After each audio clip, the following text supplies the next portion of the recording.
Assalamualaikum warahmatullahi wabarakatuh. Kami dari kelompok 6, kelas Bahasa Indonesia 50, ingin mempresentasikan hasil pekerjaan kami tentang pengelolaan referensi dengan aplikasi Mendeley. Sebelumnya, perkenalkan. Nama saya Rahandri Pramono. Saya Nicholas Binsal. Nama saya Webert Geoffrey. Saya Deborah Sabrina. Dan saya Aurelia Anggi. Baik, saat ini saya akan menjelaskan mengenai topik pertama pada materi di bab ini.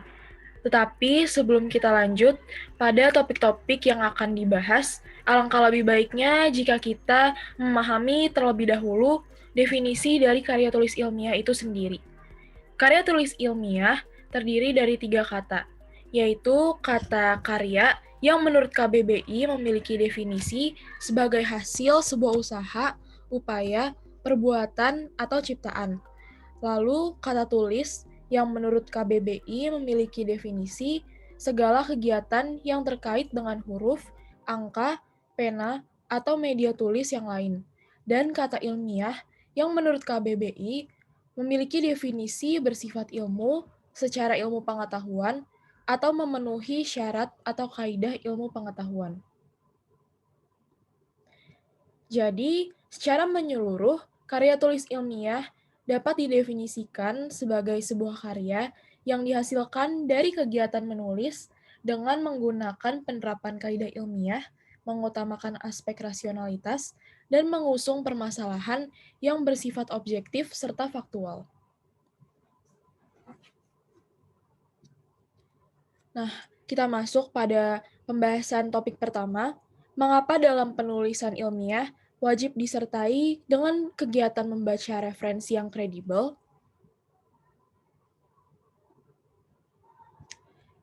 Sebab, dalam suatu kegiatan menulis, kita perlu memperkuat argumen atau asumsi dengan beberapa pendapat dari berbagai sumber yang valid. Sumber-sumber dengan validasi tertentu tersebutlah yang kita sebut sebagai referensi.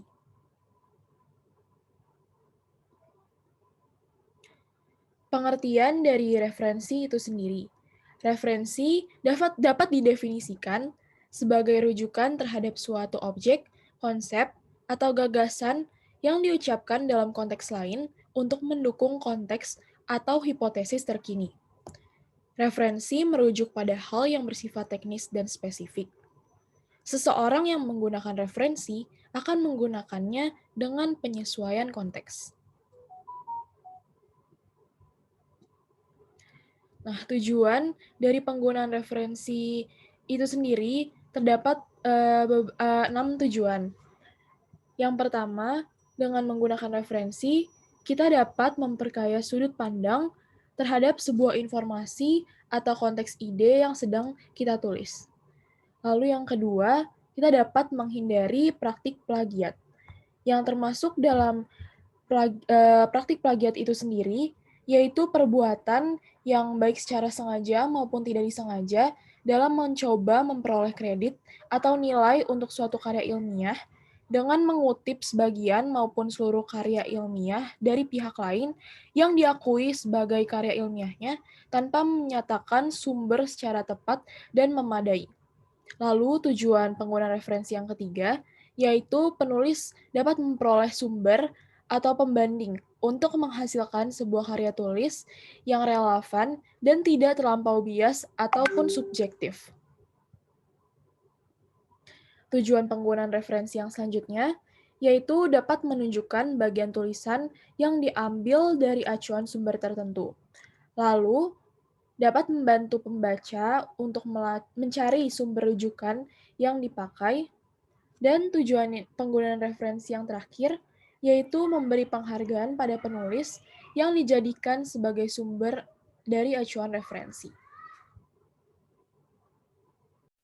Baik, selanjutnya saya akan menjelaskan bagaimana kriteria dari referensi yang kredibel. Suatu referensi dapat dikatakan kredibel jika memenuhi ciri-ciri berikut. Di antaranya, dapat dipercaya di mana suatu referensi memiliki indeks, dapat dipertanggungjawabkan di mana suatu referensi diterbitkan oleh suatu lembaga resmi yang telah terdaftar, serta dapat dilacak di mana referensi tersebut memiliki ISSN, ISBN, ataupun DOI. Suatu referensi yang dapat dikatakan kredibel juga memiliki masa waktu penerbitan biasanya 5 tahun terakhir. Kenapa? Karena jika masa waktu penerbitan sudah terlalu lama, dianggap informasi yang disampaikan sudah kurang relevan. Selanjutnya, kita akan membahas satu persatu dari ciri-ciri yang telah disebutkan sebelumnya. Yang pertama adalah dapat dipercaya. Sebagaimana yang telah dijelaskan, suatu referensi yang dapat dipercaya harus memiliki indeks. Indeks sendiri merupakan salah satu indikator yang digunakan oleh seorang penulis untuk mengukur kredibilitas dari karyanya. Selain itu, proses indeksasi juga mempermudah proses pencarian informasi yang dibutuhkan. Berikut adalah beberapa contoh pengindeks jurnal ilmiah. Di antaranya ada Google Scholar, ada DOAJ, Crossref, PubMed, serta Garuda. Selanjutnya adalah dapat dipertanggungjawabkan. Hal tersebut berarti referensi yang digunakan diterbitkan oleh lembaga-lembaga resmi seperti Science Direct, 10 for Line, POMITS, International Journal of Entrepreneur, dan masih banyak lagi. Berikut adalah contoh-contoh dari lembaga yang menerbitkan jurnal. Ada dari ITS. Selanjutnya adalah dapat dilacak, di mana referensi tersebut memiliki ISSN atau International Standard Serial Number, ISBN atau International Standard Book Number, ataupun DOI atau Digital Object Identifier. Berikut adalah contoh dari jurnal-jurnal yang memiliki ISSN di bagian atas websitenya. Bagian selanjutnya adalah sumber referensi apa saja yang dapat dikatakan kredibel. Yang pertama adalah jurnal ilmiah, selanjutnya ada buku, artikel ilmiah, atau surat kabar, serta website. Selanjutnya adalah ciri-ciri dari jurnal yang dapat dikatakan kredibel. Yang pertama, memenuhi kaidah keilmuan, di mana penulisnya memiliki kemampuan yang mumpuni di bidang kepenulisan yang dilakukan. Selanjutnya, memiliki ISSN atau International Standard Serial Number untuk memudahkan proses pelacakan jurnal. Yang ketiga, terindeks DOAJ atau Directory of Open Access Journal. Dan yang keempat adalah diterbitkan oleh lembaga yang mumpuni, di mana kita dapat mengecek kualitas dari lembaga yang menerbitkan suatu jurnal pada Scientific Journal Ranking. Selanjutnya adalah ciri-ciri dari buku yang dapat dikatakan kredibel. Biasanya buku-buku yang kredibel menggunakan gaya bahasa yang formal, memiliki ISBN atau International Standard Book Number, menyertakan daftar pustaka, atau beberapa buku juga bisa menyertakan indeks. Dan yang keempat, diterbitkan oleh penerbit yang kredibel. Baik, terima kasih. Izinkan saya untuk melanjutkan ke topik selanjutnya, yaitu ialah cara menelusuri referensi yang kredibel secara daring. Untuk menelusuri referensi yang kredibel secara daring, terdapat beberapa langkah. Yang langkah pertamanya ialah satu, tentukan topik. Tentu saja sebelum kita menelusuri suatu referensi yang kredibel secara daring, kita memerlukan suatu topik. Jadi, penentuan topik itu sangatlah penting. Baik, langkah kedua, setelah kita menentukan suatu topik, kita perlu mencari topik tersebut secara daring melalui sumber yang kredibel. Seperti rekan saya telah jelaskan tadi, ada beberapa contoh sumber yang kredibel, seperti skripsi, tesis, atau disertasi, artikel dan jurnal ilmiah, surat kabar, dan buku. Setelah kita menemukan topik tersebut secara daring melalui sumber yang kredibel, kita perlu mencari sumber tersebut melalui aplikasi atau situs yang terpercaya. Situs-situs yang terpercaya ini ada seperti Google Scholar, DOAJ atau Directory of Open Access Journals, IJERN atau International Journal of Educational and Research, Mendeley, Crossref, Biomed Central, PubMed Central, dan Garuda. Setelah kita menemukan sumber tersebut melalui aplikasi atau situs yang terpercaya, kita perlu pilih dan baca, lalu amati kata kunci. Pilih dan baca lalu amati kata kunci di sini diartikan kita perlu memilih dan membaca sumber yang didapatkan. Amati penggunaan kata kunci dalam abstrak referensi tersebut. Lalu rumuskan kata kunci yang telah ditemukan tadi menjadi kata kunci yang lebih spesifik. Gunakan kata kunci tersebut untuk mencari referensi yang lebih tepat. Baik, selanjutnya ada yaitu cara lain untuk menelusuri referensi yang kredibel secara daring. Yang pertama, ia ada lihat tanggal artikel, tanggal studi, dan sumber dalam artikel. Apabila ada suatu artikel yang berusia lebih dari 10 tahun, itu dapat menimbulkan suatu pertanyaan mengenai reliabilitas informasi-informasi dalam artikel tersebut. Terlebih pula apabila ada artikel atau jurnal ilmiah lainnya yang berjudul sama. Lalu yang kedua ialah ada kualitas ejaan. Ejaan perlu diperhatikan pada web atau situs atau referensi yang ditemukan secara daring. Apabila ejaan tersebut buruk, dapat dikatakan bahwa situs tersebut merupakan situs yang kurang dapat dipercaya sebagai referensi atau sumber yang kredibel. Lalu yang terakhir ialah ada kualitas jurnal dengan situs Scientific Journal Ranking. Situs Scientific Journal Ranking ini merupakan situs yang digunakan sebagai situs penilai suatu jurnal. Jadi di situs ini ada kategori dari Q1 sampai Q4. Dengan jurnal yang diberikan Q1 itu merupakan jurnal yang lebih baik daripada jurnal Q4. Jadi dapat dikatakan bahwa situs yang memuat banyak jurnal dengan nilai Q1 itu merupakan situs yang dapat dipercaya. Baik, cukup dari saya. Terima kasih. Selanjutnya, saya akan menjelaskan bagaimana caranya menyimpan referensi dengan aplikasi Mendeley. Yang pertama, terdapat add file. Add file digunakan jika kita ingin memasukkan satu file saja. Caranya, pilih file, lalu klik add files. Selanjutnya ada add folder. Add folder jika kita ingin memasukkan 2 atau lebih jurnal yang terdapat atau tersimpan di dalam folder komputer kita. Caranya dengan klik file, lalu pilih yang add folder.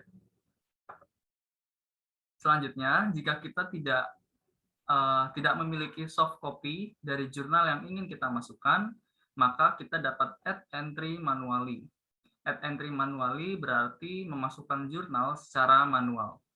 Caranya adalah dengan klik file, lalu pilih yang add entry manually. Nah, di bawah adalah tampilan jika kita klik add entry manually. Terdapat berbagai jenis jurnal yang dapat dimasukkan di kolom tipe. Contohnya seperti jurnal tentang buku, komputer program, film, dan lain-lain. Lalu di bawahnya ada judul jurnal yang dapat dimasukkan. Di bawahnya ada authors atau nama pengarangnya. Selanjutnya kita juga dapat mengisi abstrak yang sesuai dengan jurnal yang ingin kita masukkan. Nah, berikut adalah caranya untuk mengelola referensi jurnal di Mendeley. Yang pertama, memasukkan file. Jika kita ingin memasukkan file, maka kita pilih file, lalu klik add files. Lalu setelah kita klik add files, maka kita bisa memilih salah satu jurnal yang ingin dimasukkan. Dan file harus berbentuk PDF. Selanjutnya, jika kita ingin membuat folder, caranya yang pertama, kalian klik create folder di bagian kiri di aplikasi Mendeley. Lalu ganti nama folder tersebut sesuai dengan yang diinginkan. Sebagai contoh, saya mengganti nama folder menjadi manajemen. Lalu kedua, klik folder tersebut, pilih add file, lalu add files. Lalu yang ketiga, kita bisa memilih berbagai file sekaligus. Nah, berikut adalah contoh hasil dari penggunaan Mendeley. Terdapat 2 folder, yaitu manajemen dan pendidikan. Jika kita klik manajemen, maka terdapat jurnal-jurnal yang sesuai dengan temanya, yaitu manajemen. Sedangkan jika kita klik pendidikan, maka akan muncul berbagai jurnal yang sesuai dengan temanya, yaitu pendidikan. Ya, yang selanjutnya adalah praktik menggunakan Mendeley untuk menulis sumber kutipan dan daftar pustaka di dalam Microsoft Word. Untuk menggunakan Mendeley di Microsoft Word, pertama kita harus membuka aplikasi Mendeley kita dan pilih bagian Tools dan pilih Install Mendeley Site for Microsoft Word. Setelah terinstall, nanti kita membuka Microsoft Word kita dan milih References dan klik Mendeley Site. Setelah diklik, nanti kita tunggu untuk loading. Dan setelah loading, nanti akan ditampilkan semua referensi atau citasi yang telah kita upload di Mendeley. Yang selanjutnya adalah masukkan sumber kutipan dengan memilih referensi yang berkaitan pada Mendeley Site. Untuk contohnya, kita memilih pendidikan kewarganegaraan, kemudian insert one citation, dan nanti akan secara langsung muncul di akhir paragraf.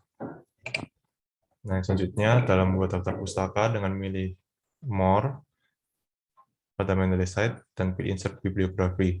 Setelah itu nanti akan secara langsung muncul berbagai citasi yang telah kita gunakan sebagai kutipan di dalam dokumen Microsoft tersebut.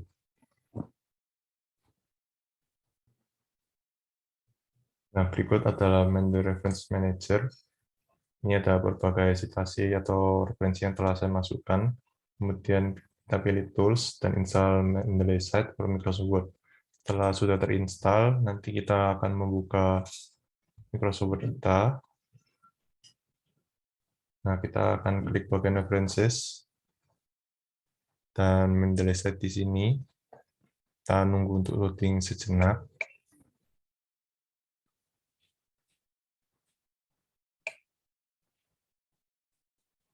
Nah, setelah itu saya akan coba untuk masukkan sumber kutipan di sini. Contohnya adalah ini, insert one citation. Nah, secara langsung akan muncul di sini. Dan pada bagian daftar pustaka tadi secara langsung dan otomatis tertambahkan di sini. Sekian presentasi dari kelompok kami mengenai pengelolaan referensi menggunakan aplikasi Mendeley. Kami mohon maaf apabila ada salah kata. Terima kasih banyak atas perhatiannya.